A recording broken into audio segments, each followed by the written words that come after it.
Good. So welcome to the lecture about Braitenberg vehicles, examples of embodied nervous systems. So I won't tell you the whole background story. This is an educational device I'm using, inspired by Valentino Braitenberg, and it's in his honor that these vehicles have the name. He was a neuroanatomist who used this metaphor of a vehicle to study how the structure of a nervous system linked to sensors and motors, a body in an environment leads to behavior. And he actually used this in teaching neuroanatomy, realizing different architectures, neural architectures in these different vehicles. And he ultimately wrote a little book about this. He did this in summer schools. He wrote a little book that became quite famous, even had some kind of influence on roboticists who look at inspiration from nervous systems, and it stands in a tradition of such things. Some of you might know the famous turtles. There was a metaphor where the behavior of some little robots that were turtle-like was used to study cybernetic principles, and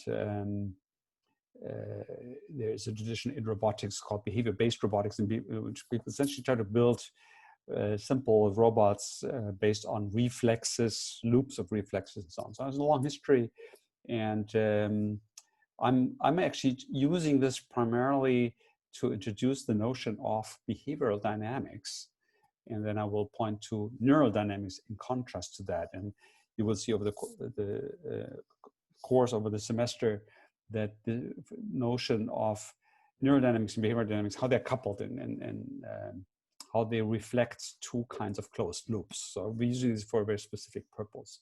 In fact, today I will first, introduce the notion, but then my goal is to show that the actual theoretical description of how organisms with a nervous system like that, embedded environment, generate behavior, that is actually because they form a dynamical system with the environment.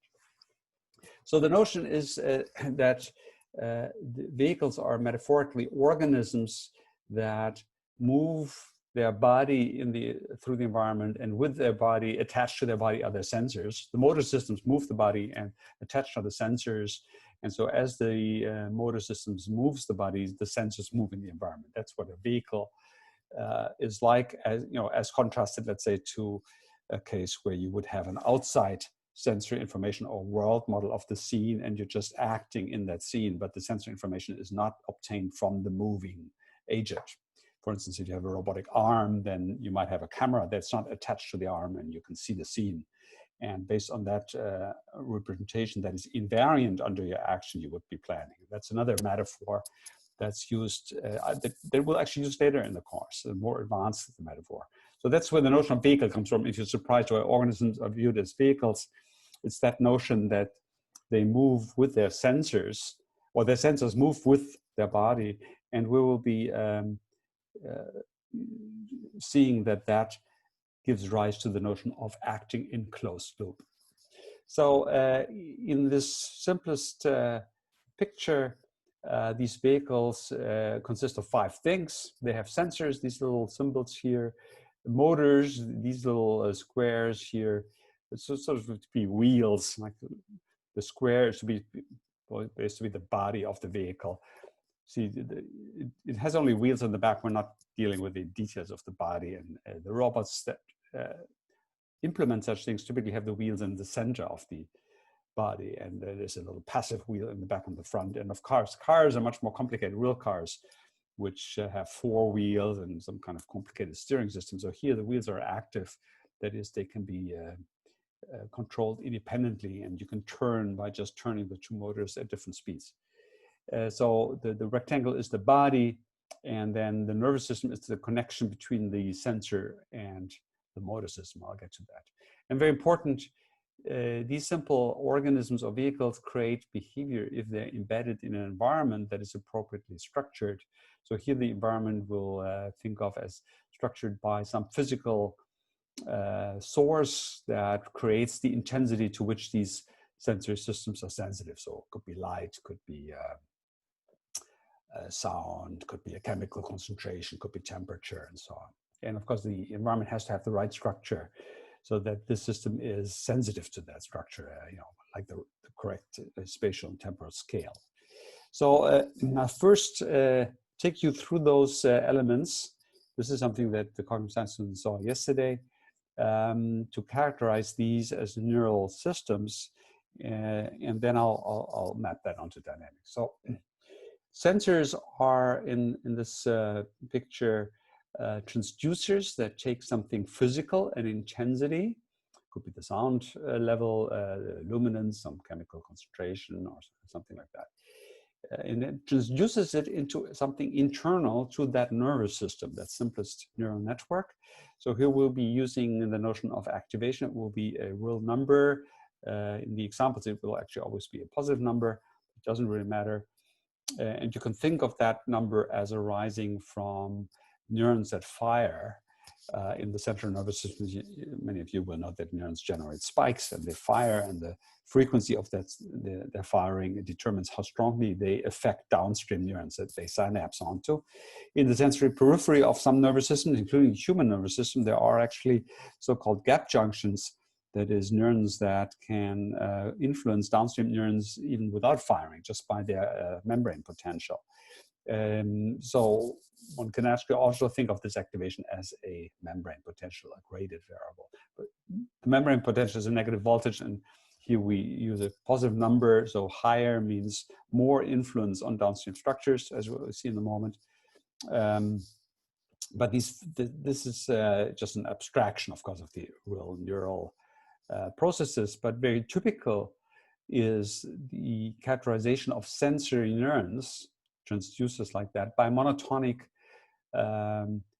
sensor characteristics. So the rate that these neurons return, the firing rate or membrane potential, varies monotonically with the intensity. I sketch here a linear increase. It's typically a nonlinear increase that saturates at very high intensity. This being monotonic means it's a simple code. A code is just an invertible function, invertible mapping. A code would mean that for every intensity you have a unique activation, and for every activation you can conversely guess or estimate the intensity that gave rise to that activation. So there's a one-to-one relationship between activation and intensity. This is sometimes called the rate code picture, which is something we use to describe the peripheral nervous system, so close to the sensory or surfaces or close to the motor surfaces. The motor system is, oops, this jumped here. Motor system is analogously the transducer in the reverse sense. It takes as input an activation, as output something physical. Some physical, let's say in the vehicle case, would be rotations per minute of the wheel, some turning rate. More typically in action nervous systems would be the amount of force that the muscle generates, or something like stiffness or other physical properties. And again, if it's a monotonic function, there is a one-to-one relationship between activation level and this physical level. So you could also think of it as rate code, and that is neurally a good description of neural characteristics. For instance, in the periphery of the nervous system, you find that if you drive motor neurons that synapse directly on muscles at a higher rate, then there is a high amount of contraction of that muscle, which generates force. I already point to the fact that in muscles, as well as in actual vehicles, for physical vehicles, the physical action depends also on mechanical properties of that system. For instance, when you have a little car and you drive it with, let's say, a constant input to its motor, how fast it will go depends on how much friction there is. For instance, on a carpet, it will go slower than on a smooth surface. And in muscles, that is very much true. The amount of force a muscle generates depends on the amount of resistance it encounters. For instance, if you, through resistance, prevent the muscle from actually shortening or lengthening, changing its length, then the amount of force generated at the same input to the muscle will change. So the actual physical system bringing about the movement is actually what you already understand to be a dynamical system, has some inner state, and it's coupled to an environment. And therefore this description that given the activation there is a unique output isn't actually right. It's an approximation where you neglect or take or keep as invariant, as constant, that the mechanical properties of that system that reads out the movement. And it's if you look more deeply, that is actually also true about sensors. Sensors actually do not uniquely return an activation variable depending on the sensor input. The actual output of a sensor depends on, for instance, the rate of change of their input. This is something you're familiar with as frequency dependence, or filter properties. That certain sensors react only when there is time variation in its input signal within a certain frequency band, so within a certain band of how sharp or how fast the changes are on the sensory surface. So they will be not sensitive to too fast changes and not sensitive to very slow drift of the environmental intensity. So that's analogous, that actually the sensor is physically also a dynamical system, but we're neglecting here in this description. So the body is very simply here for a vehicle. It's really just a system that links the sensors and the effectors or motors.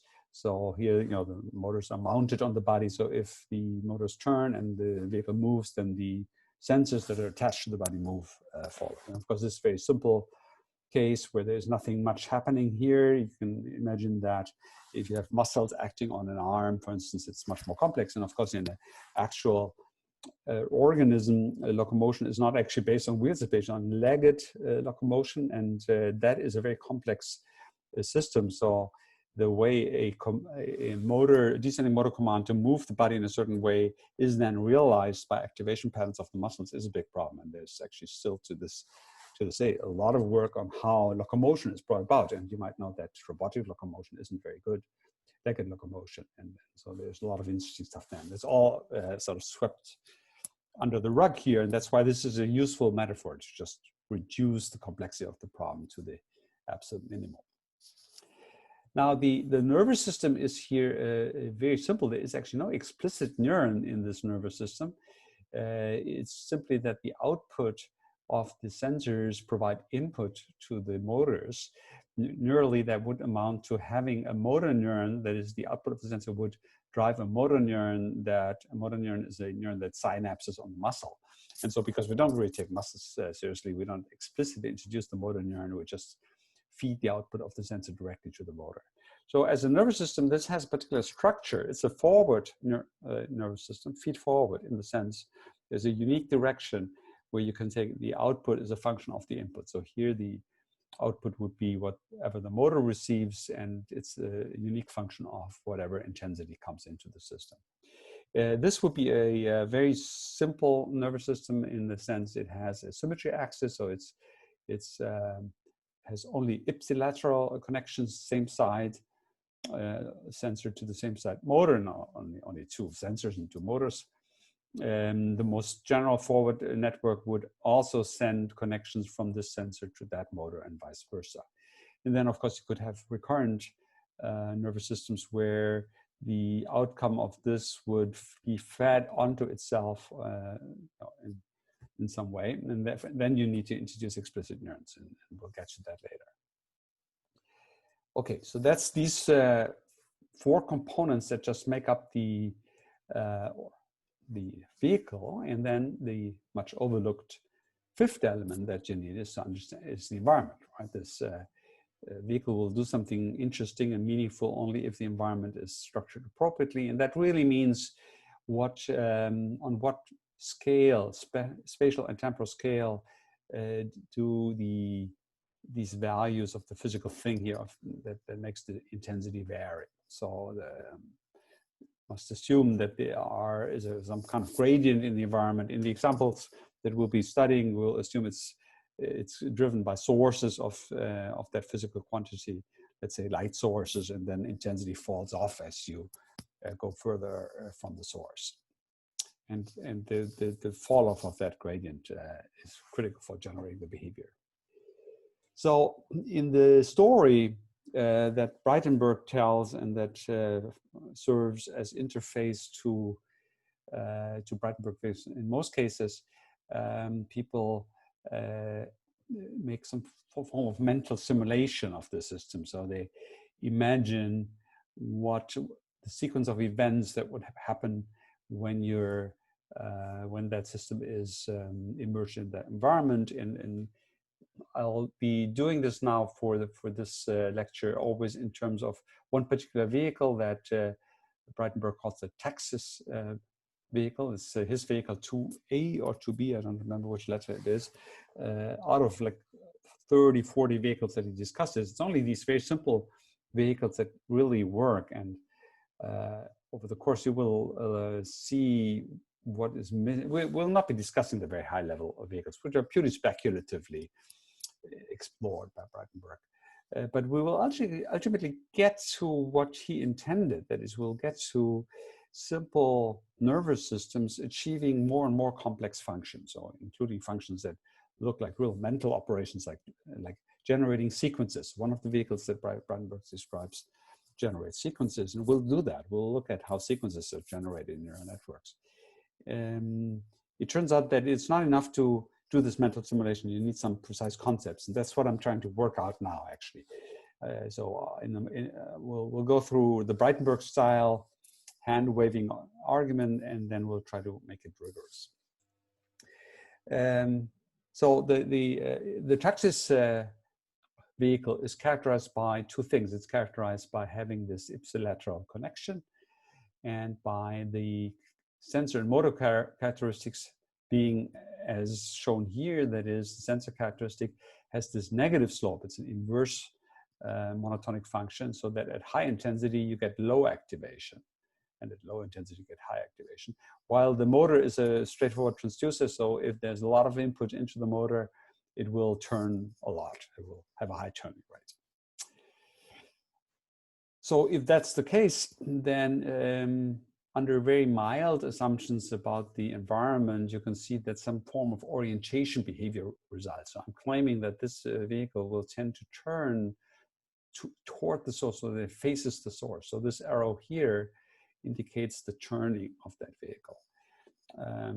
And the logic of that is what we need to assume about the environment is that a sensor that is closer to the source will get a higher level of intensity than a sensor that is further from the source. That's the simplest way to think about that.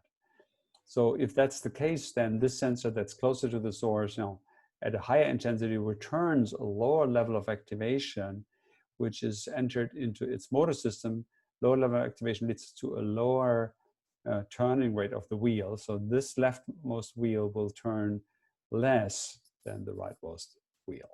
And you have a vehicle with two wheels like that, and let's say on the left you have less wheel rotation than on the right, then the vehicle will be turning, right? The larger that difference, the faster the turning will be. And so that explains why the vehicle orients to the source.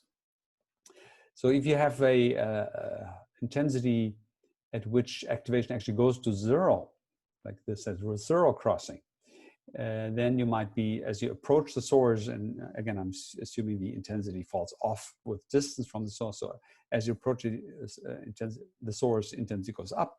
So there could be a level at which the intensity is so high that it returns zero activation to the sensor system.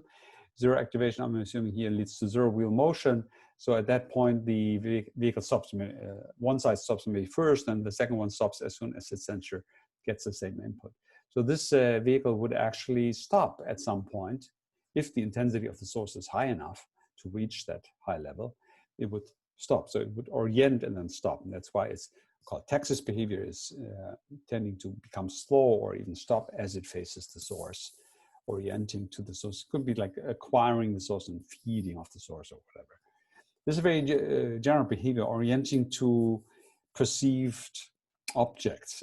And here the perception is based on the single intensity-like variable where you perceive the source. As you do with sound sources, for instance, you can hear sound sources, you can use sound to orient in space, like in the dark, you can move to the sound that comes, let's say, from a ventilator or from some loudspeaker.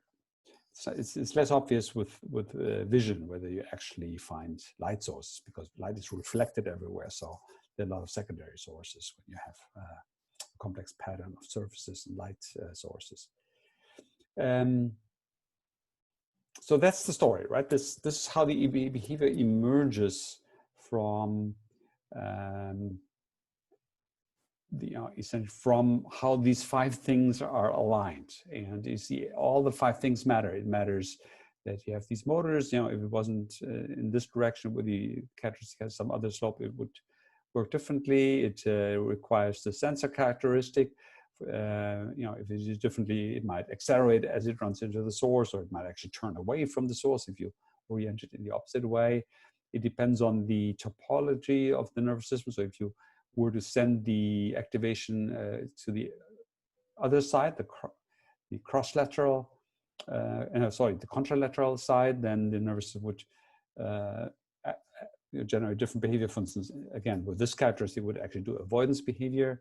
And it depends on the structure of the environment. That is, if the intensity falls off, you get what I'm talking about. If it were to, for instance, increase, you would get the opposite behavior, that it would escape from the source.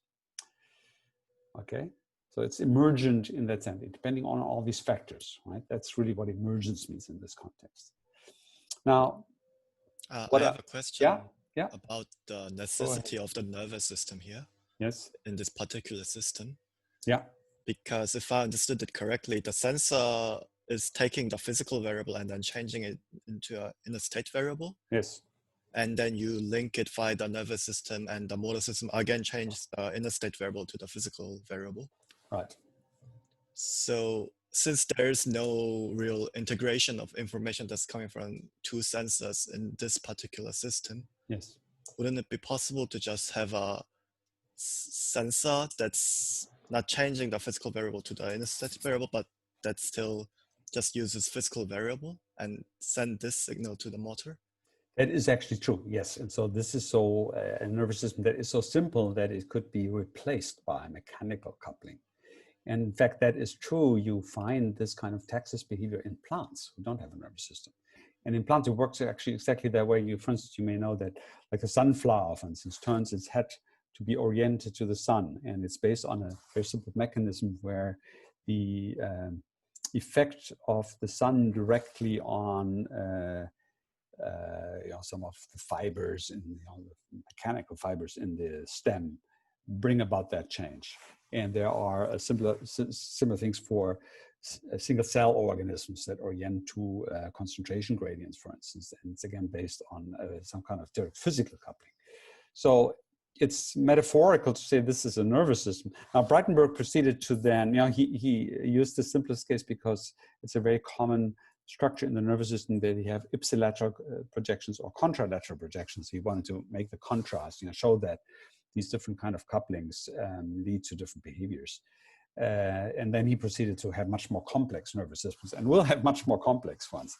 But this one could, in fact, be replaced. It's so trivial that it doesn't really do much. That's true. It's just transducing. So it's a very limited example. It's all the more surprising how much stuff comes out of it, actually. Does that clarify your question? Yeah, thank you. Good. Okay, so that's the story. Now, what I want to do now is show that that the mathematical framing of the story uses the notion of a dynamical system. So this is where, for the cognitive science students, where we go beyond what you learned yesterday. So I would try to derive that for you, and that hints at what would be actually a theory of that kind of behavior that goes beyond the storytelling. And yesterday, those of you who participated in the cognitive science lecture, you actually found out yourself that you need to be more precise about these notions, because there can be easily some limit cases in which the behavior doesn't emerge in the way I told that story. And this formalization would always make you notice that. Now, So I'll derive that and just tell you what the result is. The result is that there is a dynamical system that governs the physical state of the body. So the physical state of the body will be characterized here just by the heading direction of the vehicle. The heading direction could be viewed here as just the orientation of the vehicle relative to some fixed axis, some world axis, let's say. If the vehicle moves, it would be the forward direction, the direction of the velocity vector. And I will be ambiguous about whether the vehicle is actually standing on the spot and just turning, or it's moving at least slowly forward. You can see if the two wheels are moving in exact opposite direction, then it will be rotating on the spot, the vehicle, right? If the two wheels move at different rates, but the average of the moving rates of the two vehicles isn't zero, then it will also make a forward or backward move. And this is a dynamical system in the sense that the turning rate of the vehicle is a function of its current heading. The turning rate is the rate of change of heading.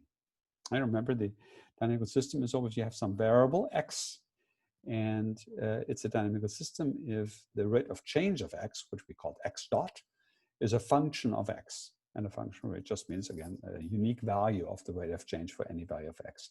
So this is the rate of change of that. And if there's a real function that connects these two, so that for every heading you have its rate of change, then this is a dynamical system.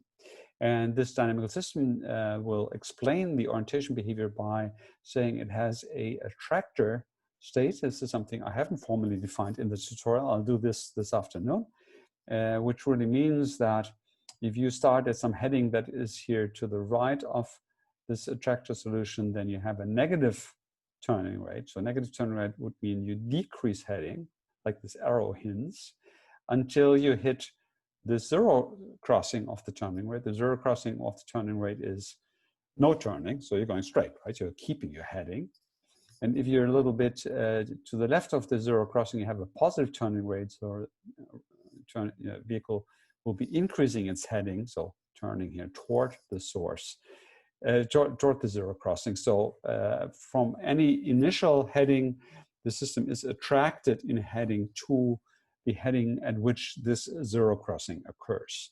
So what I'll have to show you is that the zero crossing, where we call that the attractor solution, the attractive heading, that lies in the direction of the source. So when the robot is really heading for the source, that's where the attractor is supposed to lie. That's what I want to derive now in a few steps. And the first thing I have to do for that is I have to model that environment. So mathematically formalize that environment. Now, there can be some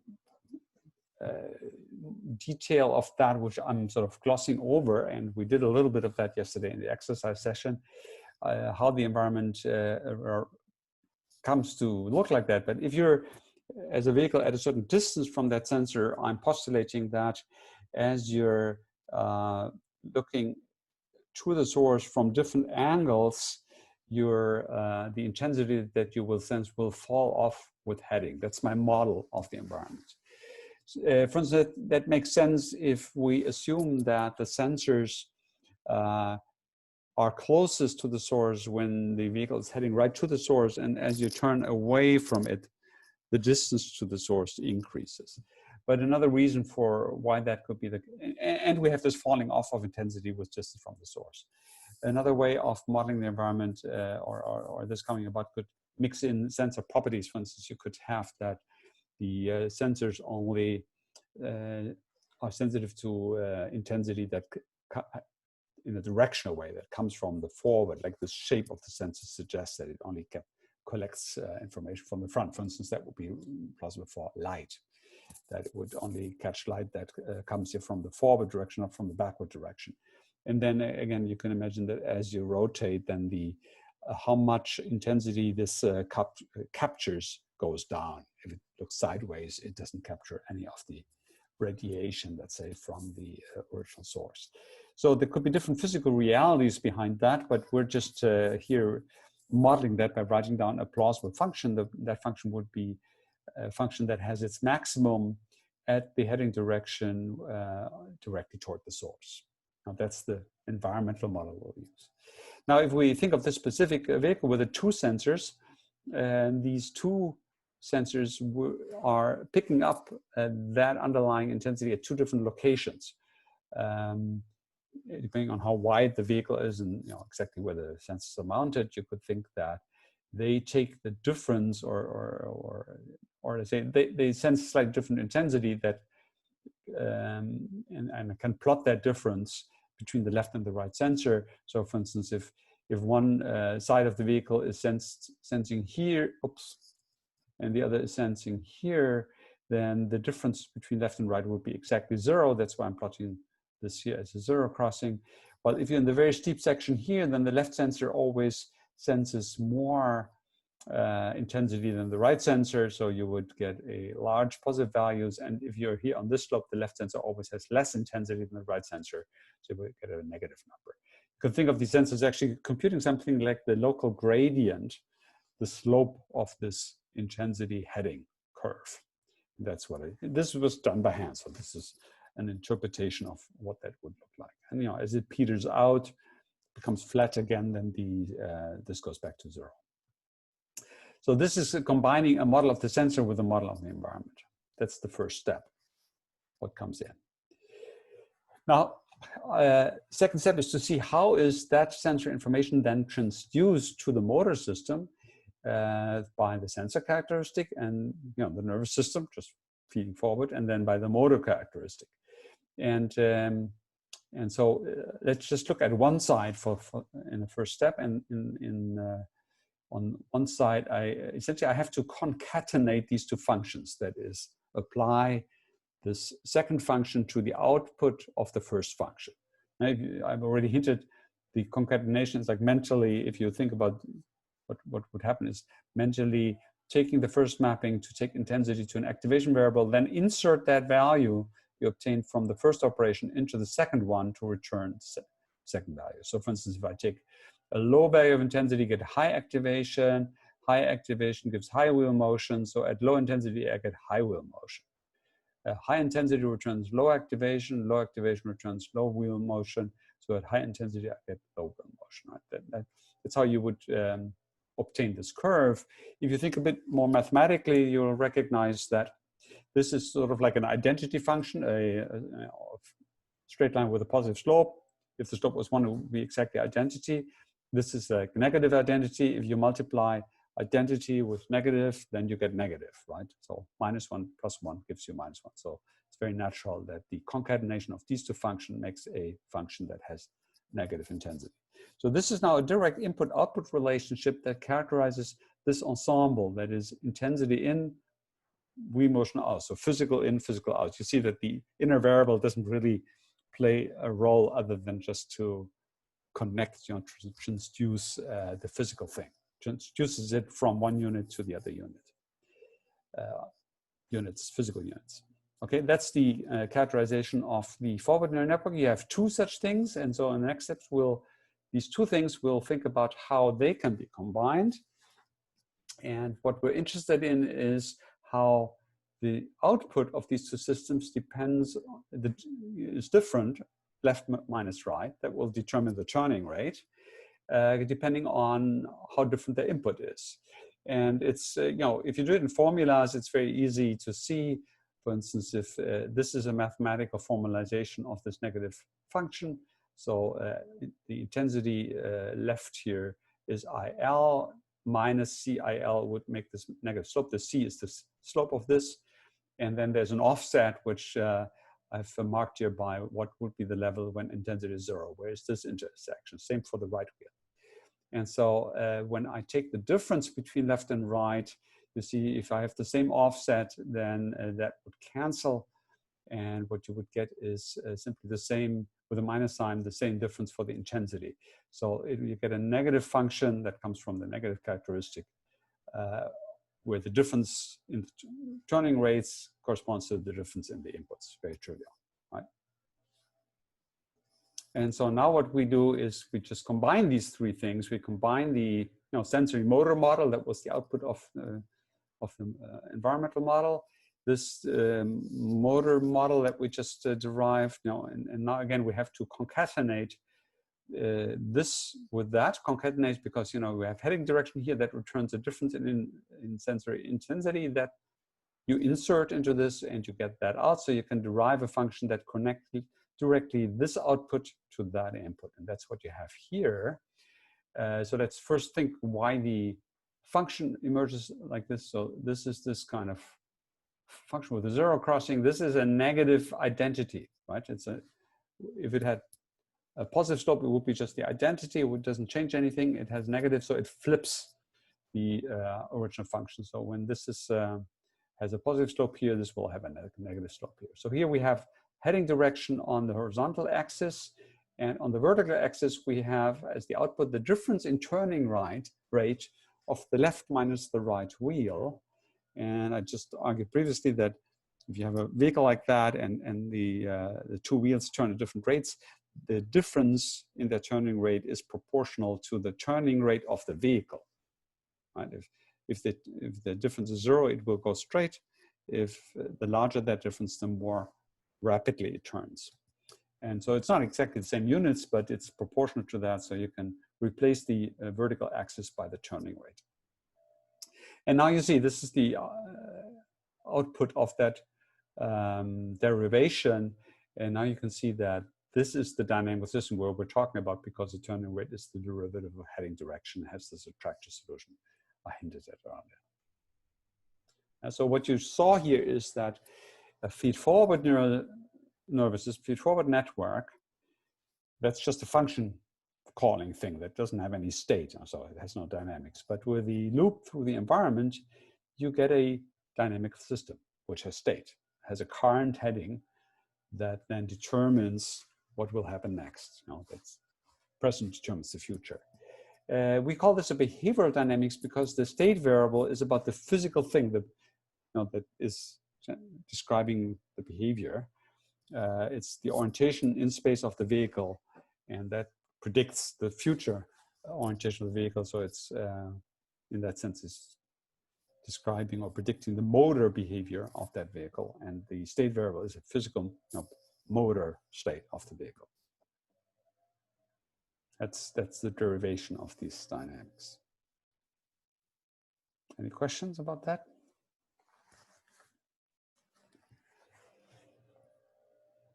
Maybe not the case.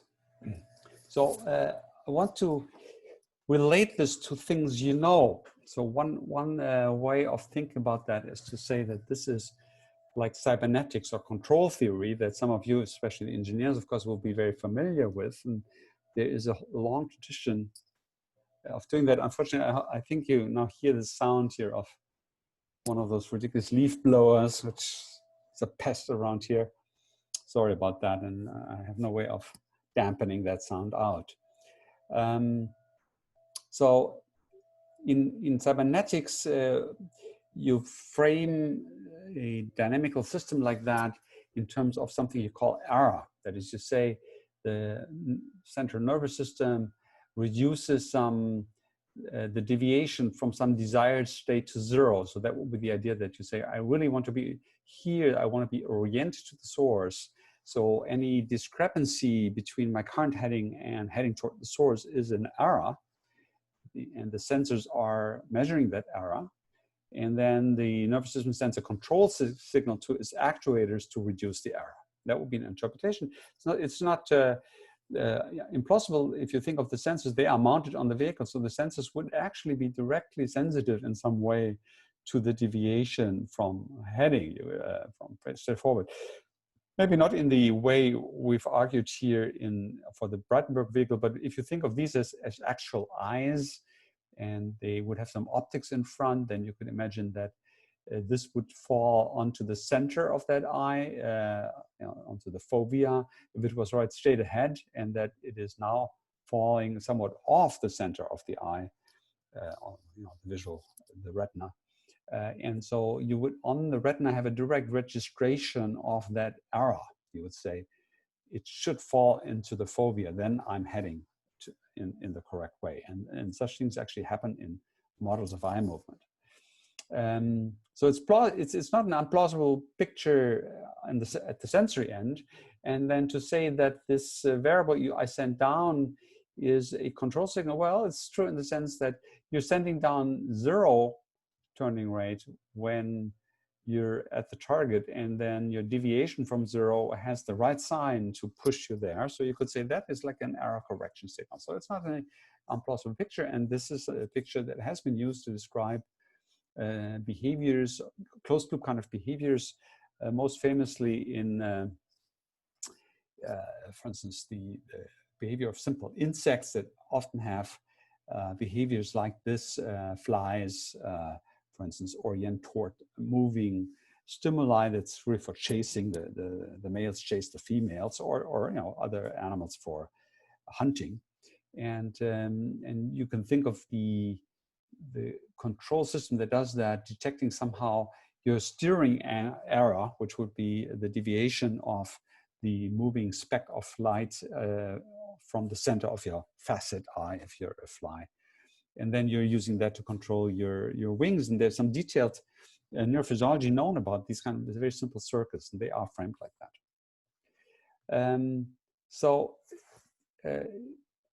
Here, actually, this is just a reframing of that picture to say explicitly that you could say that this is the sensor error, and this would be the control signal to reduce it to 0.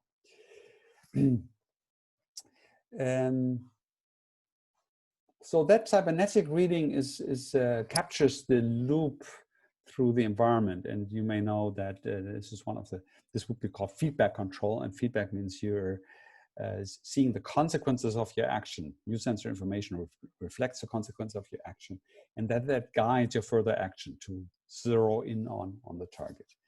This metaphor has a limitation, however. It's essentially about having a single goal, a set point. And when you talk about error, you're also implicitly specifying what zero error means, which is your goal. You have a specific goal that is fixed, and only relative to that goal or set point can you even talk about an error. So cybernetic accounts take that for granted, and that is not necessarily the case for behavioral dynamics. So behavioral dynamics is a much more general concept. So I'm illustrating that here by showing that this system will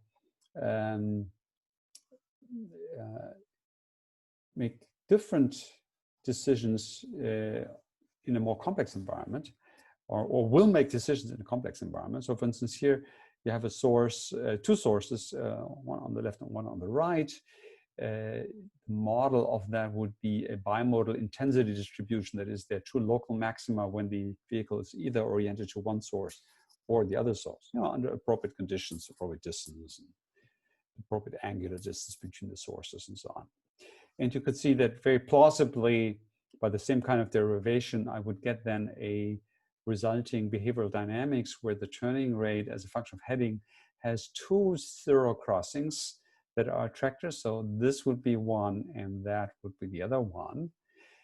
Of necessity, there has to be a third zero crossing, because once the function is in negative, it has to go back into the positive, and so has to cross. If it's a continuous function, has to cross.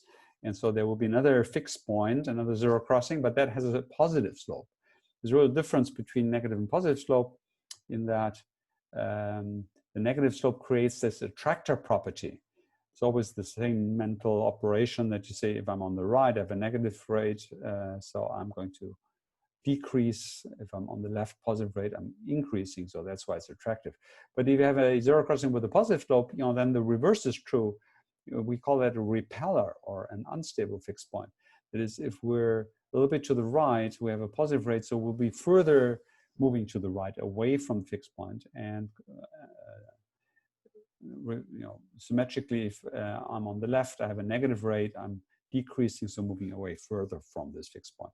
So this would be like a decision point. If I'm a little bit to the right, I will move to the right. A little bit to the left, I will move to the left. Theoretically, if I'm sitting exactly in this heading, I would be going straight. So it would be like it's called an unstable state that is precarious. That is, if the slightest little thing threw me off that heading direction, then I would immediately turn either left or right. And then the distance from that boundary between the two ranges of, basins of attraction, as we say, that that distance would then become macroscopic, and you would get away from that. So in a way, this system describes, this equation describes how a decision is made, how you can make a selection decision.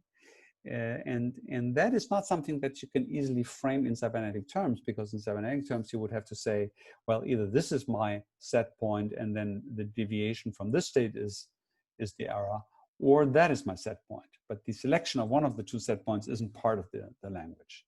Well, this is actually a good characterization of what these simple organisms do. For instance, when you do show to a simple fly, a housefly, two moving specks of light, you can vary where they are on the facet eye of the fly.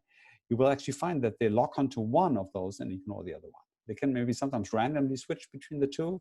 They do make these somewhat noisy maneuvers, very likely just some kind of maneuvers to mislead, let's say, the wasps that want to, or hornets that want to hunt them. But other than these stochastic switches, they will be locking onto one or the other. So they make something like a selection decision. So behavioral dynamics is a better description of their behavior than a cybernetic analysis, where you say you have a particular target and select an error.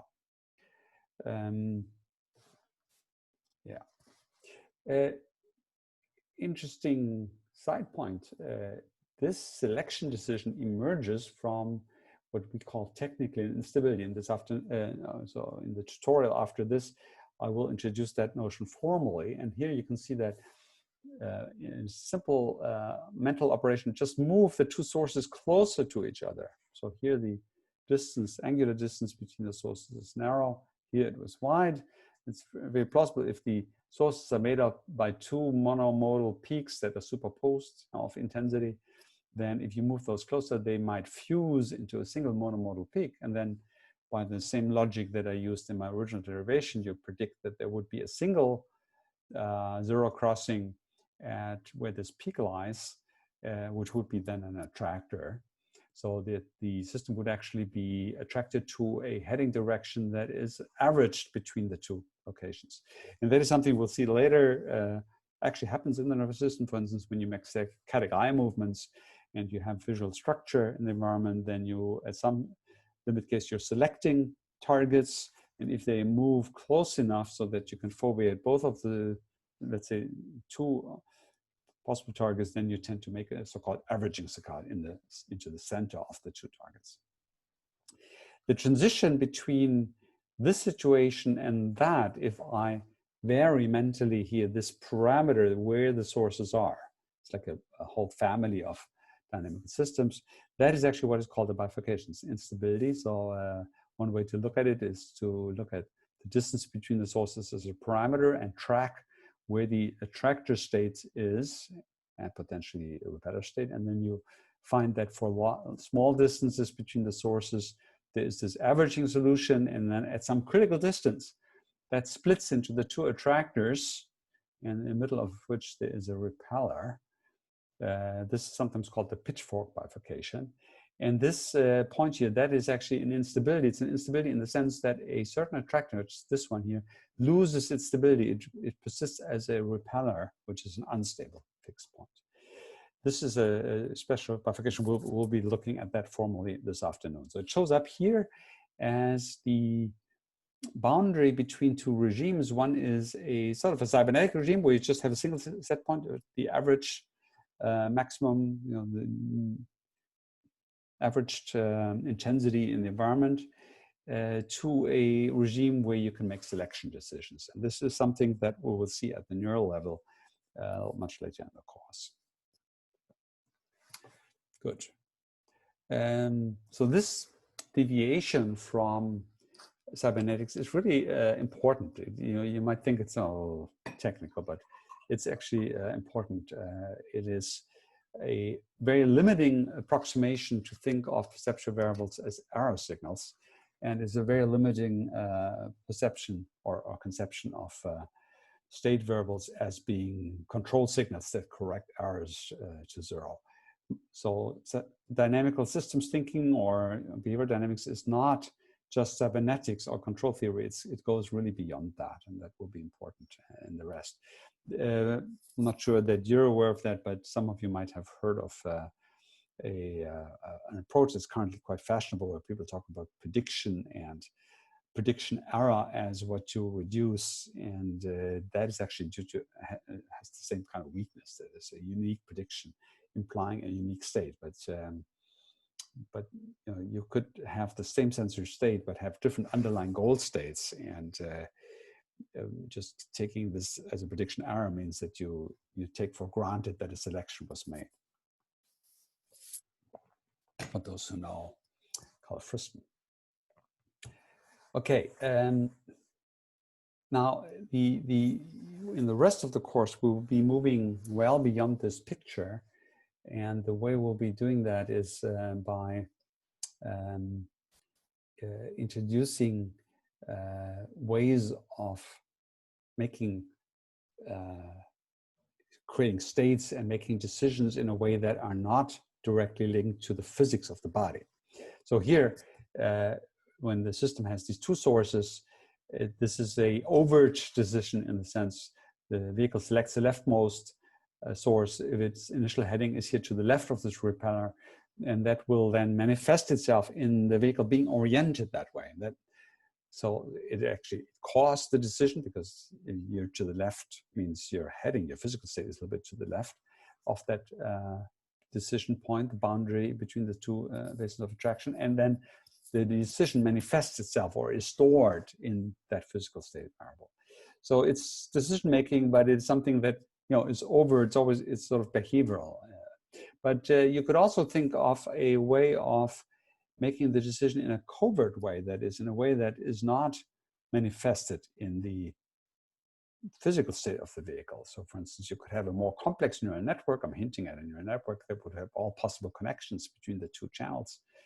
And perhaps under some circumstances, you could arrange for the network to somehow select the leftmost mode without manifesting that decision in the vehicle having turned. So it needs to store that decision in other states than the bodily state. And of course, the only option for that will be the state of the neural network. So then the activation variable can no longer be a unique function of input, because presumably the decision does not manifest itself in the input. It's not in closed loop in that sense, right? It's if the body doesn't move and the sources are symmetrical, then there is no physical trace of that difference between the two sources that consists or that is brought about by you deciding to select the leftmost. So it's got to be the activation variable that does that. And so you have to derive a activation dynamics, and we'll do that.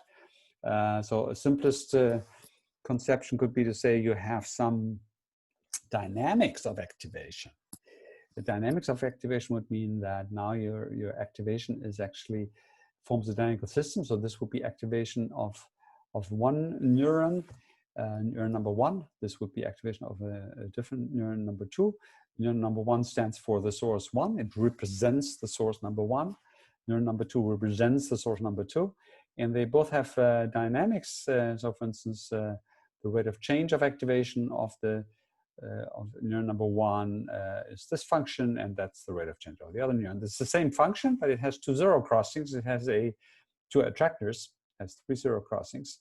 One attractor is here at positive activation, the other is here at negative activation. Same for the other neuron.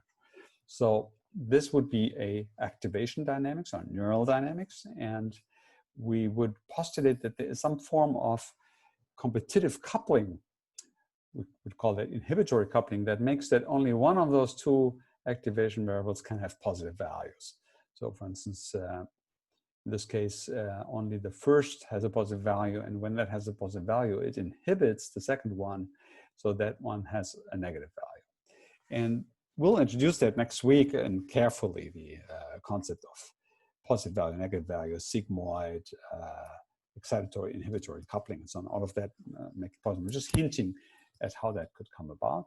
So if you have these two neurons inside, one standing for one source and the other for the other source, then this would be an inner state that could represent the decision, even while the vehicle is just in physically in a neutral state. So internally, one neuron has stored its on, the other neuron has stored its off, and that would store the decision. This is a very naive picture because actually, if you say one neuron stands for one source, another neuron stands for another source, you have to deal with problems like how do you keep track of which neuron stands for what? As you move around, maybe they are no longer in exactly the same location. And how do you assign the neuron to one, the input to one neuron? And there is actually a theory like that. It's called FINST. Has to do with indexing, where people really think that you index in a way you establish a bind between something sensed and some inner variables. That's based on the notion of information processing, that inside the nervous system there are symbols. These neurons would act as symbols that stand for something in the outside world. So you have a symbol for source 1, a symbol for source 2. That is not really necessary for something as low as that, and it's part of our research program that you will become familiar with over this course to eliminate this notion of symbolic links to the environment. And instead, we will talk about neurons that have direct links to sensory inputs, and these will be neural fields. So for instance, we will introduce continuously many neurons whose activation is a function of some dimension. Here it could be the heading direction, that's the dimension. And therefore, a group of neurons, it's actually continuously meaning here a whole interval of neurons would have a positive activation level that indicates that that part of the dimension of the heading direction here that they stand for is activated, and a other part of the heading direction represented by other neurons gets a little bit of input, but it is not activated, it's not positive. And that's how you would represent inside that nervous system the covert decision to select source 1 over source 2. That will be neural field theory. So I will be introducing that 2 or 3 lectures down the road, the mathematics of activation dynamics when we consider them to be continuous like that. So continuously valued neurons, and continuously many of them over a underlying dimension. And that picture actually is also very useful to understand how you can represent information that is no longer dependent on sensory input. So for instance, in this case, if you make the decision which source you want to represent, and then you deactivate the source, turn off the source, and you could imagine a nervous system that can still act on the decision it made earlier while the sources were available, let's say to remember the leftmost source, and then keep acting based on that. Now, if you look at a table and you plan to grasp a particular object, you can close your eyes and actually grasp for the object or reach for the object.